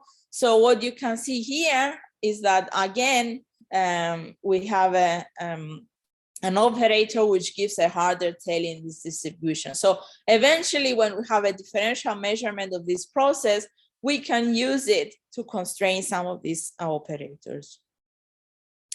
Okay, so I've been showing various results of computing different processes involving the top quark in this MEF.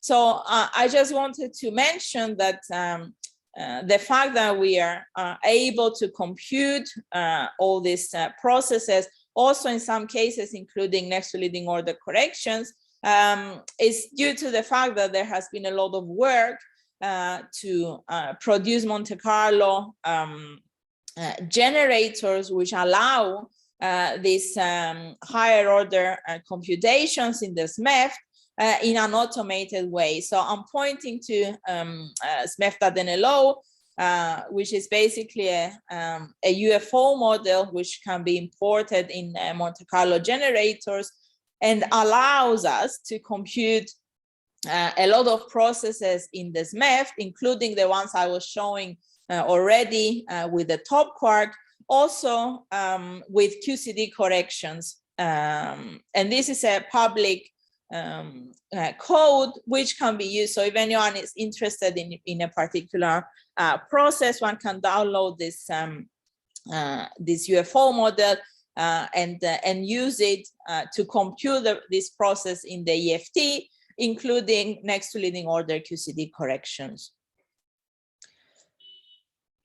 Okay, so I show some examples of processes where effective field theory operators change the shapes of the distributions and the cross sections, and then we want to basically use this information in global fits to constrain the interactions of the top quark.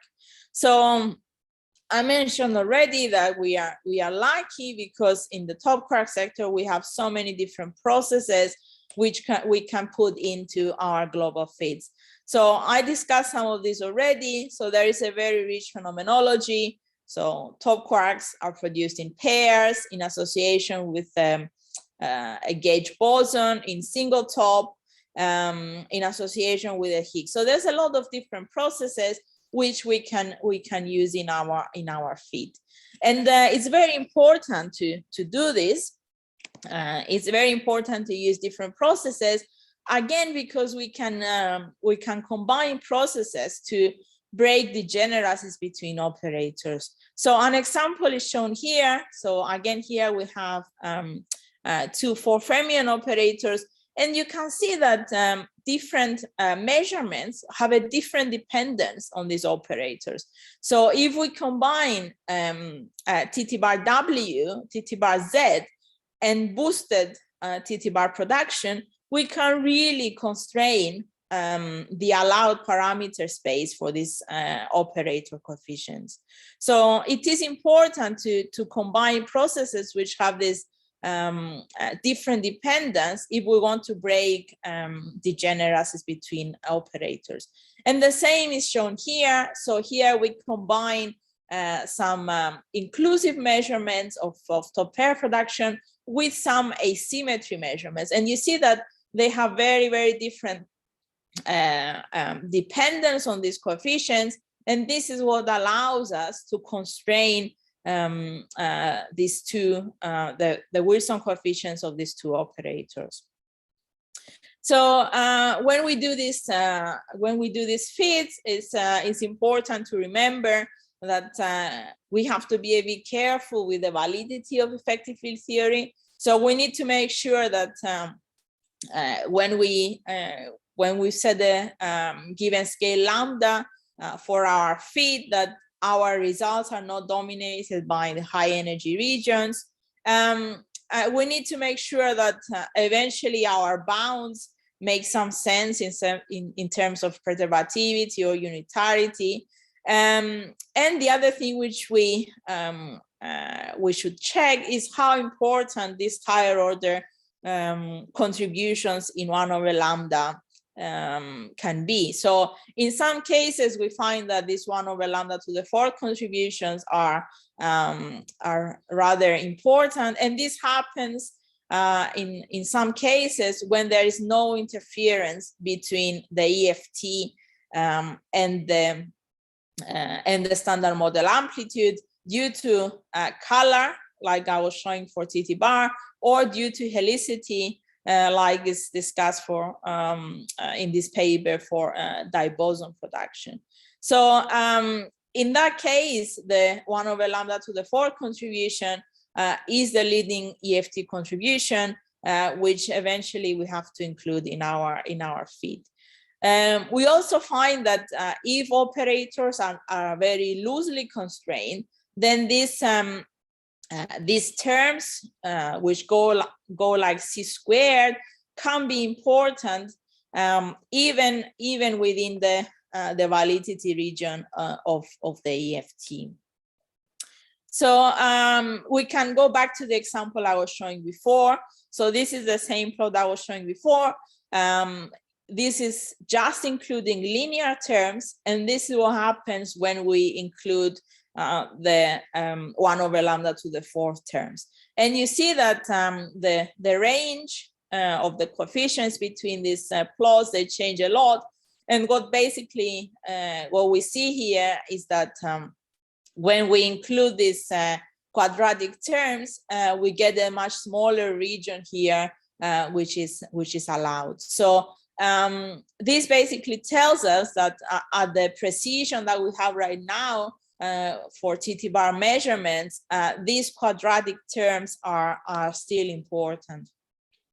So what do we do in this global fits? We basically take the best predictions for the standard model and the EFT. We take a lot of different measurements, as many as we can. We need to take into account all types of uncertainties and try to make sure that our fit setup is very good, in the sense that we need to avoid underfitting or overfitting data. And eventually we put all these things together into our global fit, and we get some bounds on the Wilson coefficients of the EFT, which we then can translate to constraints on UV complete models. So all these tables show measurements from the top quark sector that we include in the global fit. So we include top pair production, both inclusive and differential, the W helicity fractions, asymmetry measurements, single top production in both the T channel, S channel, and here also TW and TZ. And also we have some rare processes such as 4 tops and TTVB, as well as the production of a TT bar pair with a W boson or a Z. So what you can see here is, in the end, if we put all of these data points, we end up with 150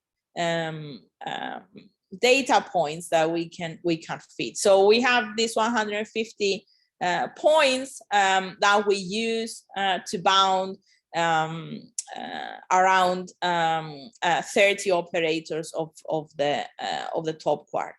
So these are the results. So what this comparison shows is what happens if we add more data. So what we show in blue is data up to 2019, and then in orange we've added basically more data as this goes down in 2021. So what you can see is that consistently all the bounds basically improve. So you see that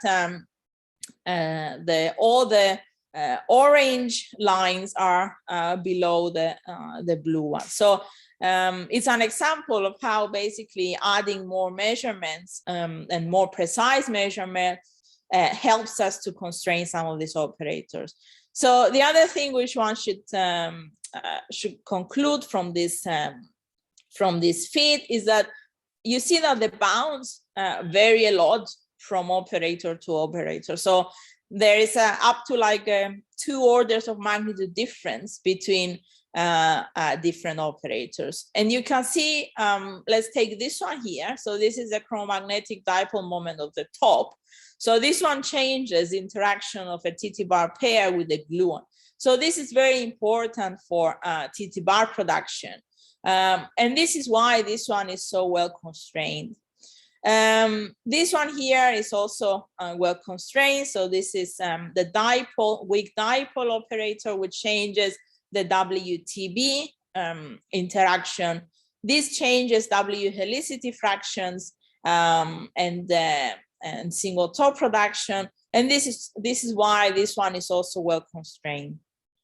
Then there are some others which are not very well constrained. So these first few ones here are operators which involve 4 top quarks. So these are 4 fermion operators with 4 top quarks or 2 top quarks and 2 big quarks. So these ones are only probed by 4 top production or TTVB production. But 4 top production and TTVB production are not very well measured at the LHC. And this is why the bounds on these operators are not very good. And finally, the last set of operators, which is not well constrained, are these ones here. And these ones are basically the ones which change the interaction of the top quark to the Z boson. These receive constraints from single top Z and TT bar Z, which have been measured for the first time at the LHC, but their measurements are not very, very precise. So these will improve once we also have more differential information on the associated production of either a single top or a top pair with a Z boson. So the same conclusions are shown here from a different fit. Again, the operators which are not well constrained. So you see some of them we had to divide by 10 to fit in this plot, are again the operators which change the interaction of the top with the Z boson. So I showed the status of global fits in the top sector, and how different processes help to bound the operators of the top quark. And now I wanted to, based on the fact that some of these operators are not very well constrained, to see if we can make use of the synergy between different sectors to learn a bit more about the top quark. So EFT you have got has 10 minutes. You have got 10 more right, minutes. okay. Okay, thanks. So there is a very nice synergy between different sectors in the EFT, and a very simple example where the top quark and the Higgs sectors mix is if we think about TT bar Higgs and inclusive Higgs production. So you can see here that these two different classes of operators are affected by the same operator. So the first one is the top Yukawa that we've seen before. The second one is a contact interaction between the gluon and the Higgs. And the final one is the chromagnetic dipole moment of the top. So we want to use basically these two classes together to maximize the information that we have on these operators. And you can see here how basically combining TT bar Higgs and inclusive Higgs with boosted Higgs production, one can break the generacies between these two operators. So going beyond the top Yukawa and the chromagnetic dipole moment of the top, what one can see is that also the operators which change the weak couplings of the top can enter in processes with the Higgs in the final state. So an example is single top plus Higgs, but also the gluon fusion contribution to Higgs plus Z, and the off-shell Higgs production and decay to two gauge bosons. So these electroweak top couplings we've seen in the global fits that they are not very well constrained. So typically we search for them in associated production of a top with a gauge boson, but they also introduce these new interactions as we saw at the very beginning. And these new interactions, they involve the Higgs, and therefore they become relevant for processes such as single top plus Higgs, but also the loop-induced decays of the Higgs to a photon and a Z. So this gives us a motivation to move towards global fits, which also combine Higgs data. So this means that we will also have to add new degrees of freedom in our fit. So some of these operators here, which change the coupling of the Higgs to the gauge bosons, are new degrees of freedom that we have to fit. This will also be discussed by John Ellis on Wednesday, I think, but I just wanted to briefly mention that there is a very interesting interplay between three-level processes and one-loop processes. And this is true for the top Yukawa, the chromagnetic dipole moment of the top, but also the TT bar Z coupling. So you see that there are both three-level processes with tops in the final state, but also processes involving the Higgs, both in the production and in the decay, that involve these operators. And this information, this Fisher information table, shows us that these one-loop processes can be very important to constrain some of these operators. One can see it also in these two-operator fits, where combining, for example, TT bar and Higgs measurements can break the generacies between different operators. So it is important to eventually put everything together in global fits. And the same is shown here, where we add basically top plus Z and Higgs measurements to break the generacies between these operators, which change the coupling of the top to the Z.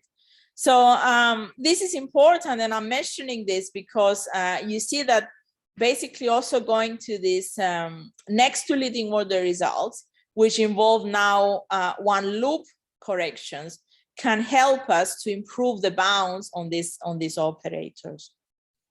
And this is finally the results of the global fit. So you can see the comparison between top only, which is shown in blue, and the top Higgs and diboson which is shown in orange. So you see that now we have a lot more degrees of freedom. So these orange ones, which don't have a blue counterpart, are new operators. But what I wanted to stress here is that you see, by combining top and Higgs, we improve some of these bounds on these operators which were not very well constrained. So this gives us some optimism that this comparison can be useful to probe some of these top operators. Okay, so there are also a lot of things that we can change in global fields. We can check what happens if we do a linear fit compared to a quadratic fit. And what you can see here is that, in particular for top operators, quadratic contributions are still important.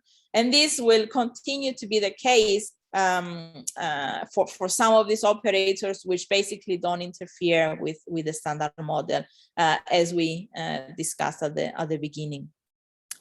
Okay, so in the last few minutes, I wanted to discuss a couple of things. So how do we move forwards, right? So we've seen that we already have some global fits. We have combinations of Higgs and top. Is there anything else that we can do? So one other thing we can do is try to think about new observables. So there are observables which have not been included in this global fit, such as spin correlations for the top. So these can potentially help. There are also operators which were not included, such as 2 quark and 2 lepton operators. And this can be constrained by measuring TT bar and 2 lepton measurements going off shell. There are also CP violating effects and potentially FCNC searches. So these are things which I did not mention. But I wanted to mention a couple of things for the last couple of minutes about this one loop effect. So I mentioned this one loop decays of the Higgs and the one loop production of the Higgs, which give us access to top quark couplings. So the question is are there any other examples where going to this one loop interactions, can we learn something about operators which are not well constrained? And the answer is yes. So there are other examples. So the ones shown here are operators with 4 top quarks or a BB bar TT bar pair. So these are not well constrained. So we've seen in the global field results, those were the ones with the worst bounds. But what one can notice is that if we look at TT bar production at next to leading order, one gets access to these operators through these one loop diagrams. So in this calculation here, we show that basically one can get some large contributions from these operators. And then what we would like to do eventually is to combine the constraints from TTVB and for top production with constraints that one gets from top pair production to bound these operators. Another interesting example is from this paper by Sali and Pierpaolo, where they basically take these corrections to electroweak precision observables. And you see that by looking at this diagram and putting here a top in the loop, one has access to a 4 fermion operator. And what they find is that for some cases, these constraints that you get from electroweak precision observables can be important and competitive with what one gets from 2 top and 4 top production. So this is a new way to gain sensitivity for these unconstrained operators. And there are different ways. So there are people suggesting looking at electroweak corrections in TT bar production. And you see that by looking at these electroweak corrections, one gets access to the electroweak top couplings. And what these people showed a couple of years ago was that these new constraints are better than what one gets from TT bar Z. So this is very interesting, and the same is done here for the Tobu-Kava. Again, looking at one loop corrections to TT bar, where we now have the Higgs in the loop, and including in this case the CPO component. So these studies basically show that sometimes one can get access to couplings from processes which are not the obvious place where you would look for these operators. So I wanted to mention this because this is probably an interesting direction to move towards in trying to incorporate all these results in global feeds. And finally, one can think about rare processes. So some of the operators of the EFT lead to amplitudes which are growing with energy. So these amplitudes can enter in complicated processes which are very rare. So you can see some examples here, such as 2 tops and 2 Ws, or 2 tops and 2 Z. So these are rare, very, very rare processes.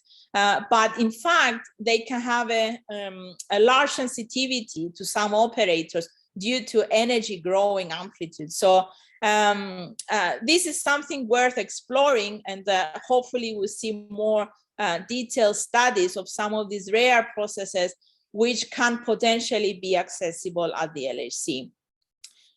Okay, and also related to the previous talk, there is an interesting interplay between top and bottom, and there are already a couple of studies which look at this interplay, and then what this gives us is motivation to combine both B measurements and top measurements in global feeds. So I guess I'm out of time, but I just wanted to conclude. I hope I convinced you that SMEFT is a very interesting and consistent way to look for new interactions of the top quark. And we are lucky because the LHC gives us a lot of opportunities to explore top interactions through a lot of new top measurements. So we already have a lot of global feed results where it is important to include a lot of precise theory predictions and a lot of different processes. There is also a very strong link between the top and the Higgs sectors, and very interesting potential new one loop probes. And hopefully these global feeds will eventually give us a clear indication of what is the scale of potential new physics. Thank you so much.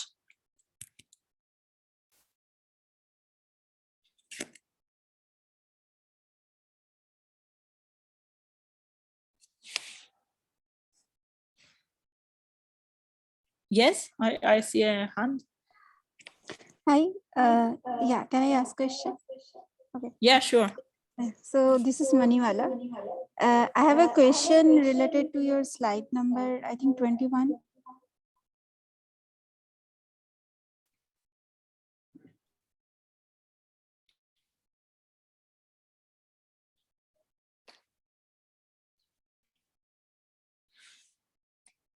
Yes.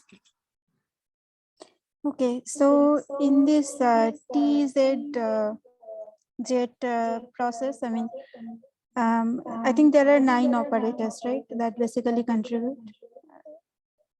So how much important the interference effective will be in this case, or all the operators interfere with each other or not? Yeah, I mean, there are contributions which come from interference of different operators. So if you are particularly interested, we have a huge table in this paper where one can look at also the interference between different operators. But it really depends. So some of these operators will not interfere. For example, here there are these 2 4 fermion operators, but they come with a different color structure, so these 2 will not interfere. But a lot of the others will interfere, and one can can look at the, so some of these interferences are large, some of them are small, but yeah, I mean, I don't think there is a very particular pattern to the interferences. It's just something that eventually we want to compute to put in a feed. Okay. Thank you. Thank you.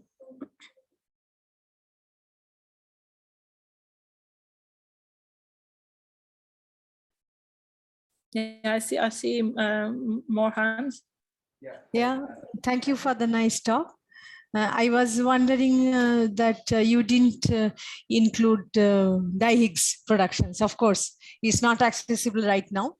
And in fact, it's interesting to see that with the near future data set, we can really access quite a few effective couplings. So that's very nice.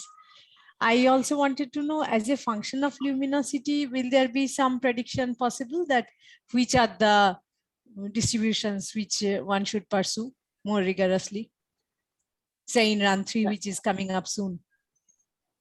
Yeah, so right. So for double Higgs, yeah, I mean, double Higgs is definitely interesting, and I think the reason people don't normally put it in this global phase is that it's very tough, right? So it's what we have is basically a bound on the cross section, and typically people just use this bound to constrain the triple Higgs coupling, right? So we are now starting to think about, you know, doing global phase in the sense that we try to probe the right. So we try to probe both the triple Higgs coupling, but also take into account the fact that there is some uncertainty in the Yukawa coupling, which will also change, for example, double Higgs, right? So I think also the experiments are now trying to move towards doing maybe 2 operator feeds in double Higgs, but it's a tough process, right? So we hope that with run 3 we learn a bit more. Yeah. Okay, so for run 3, what something which I think is going to be very good is like if we get a handle on like differential measurements of these processes, where we produce the top, either a single top or a TT bar with a Z boson. So we already have a couple of differential results from run 2 with a few beams, but if we go to run 3 and we have more beams for let's say the top PT, this is going to help a lot. But of course, there are other things which are going to be useful if one can go to higher energy in TT bar, invariant mass distribution, or in higher beams for the charge asymmetry in TT bar. So these are things which are going to help, I think. Thank you. Okay.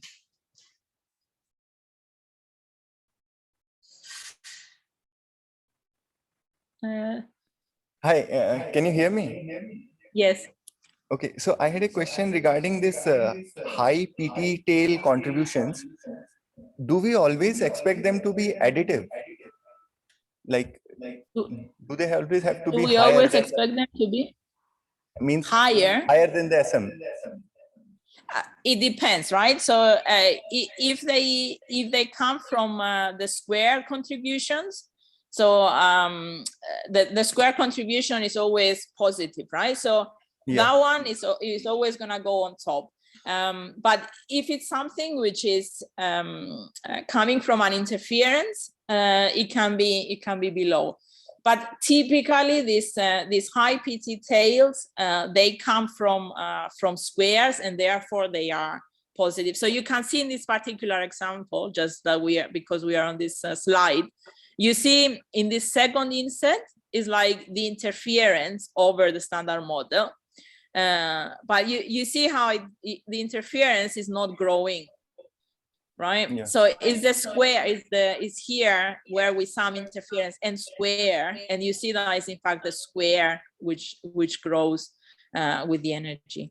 So typically it's the squares that grow, and given that it's a squares, then it's a positive contribution. Okay. Another question was that if at particular order in the power of cutoff or the effective theory scale, if there are more than one Lorentz structures, so such PT tails can help to break the degeneracy? If there is more than one Lorentz structure? Yes, contributing to the distribution. Yeah. So that is definitely true. So like you can see an example here, right? So this is the Higgs PT distribution. And it's hard to see in the main plot, but maybe I can see here, right? So what happens here? So this red one is like the top view cover. So this one has exactly the same Lorentz structure as the standard model. So it will never change the shape of this distribution. But then these two other operators, so what is shown in yellow and blue, they are operators which have a different Lorentz structure, right? So these ones, like one of them introduces this contact interaction between the gluons and the Higgs, and the other one changes the TT bar gluon and also TT bar gluon and Higgs interaction. So these come with new interesting Lorentz structures and also involving like momentum factors. And you see that due to that, one can try to distinguish between these two. So by going to this high PT, one can distinguish between these contact interactions with the change in the top view cover, for example.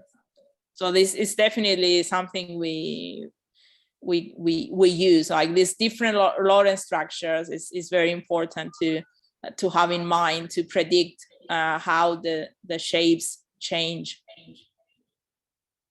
Thank you.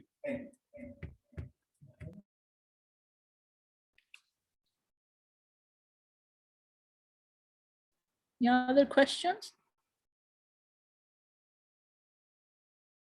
Hi, Eleni. So I think the chair got disconnected. So Okay. I think for the brief time, I will actually chair this ending part. So is there any other question?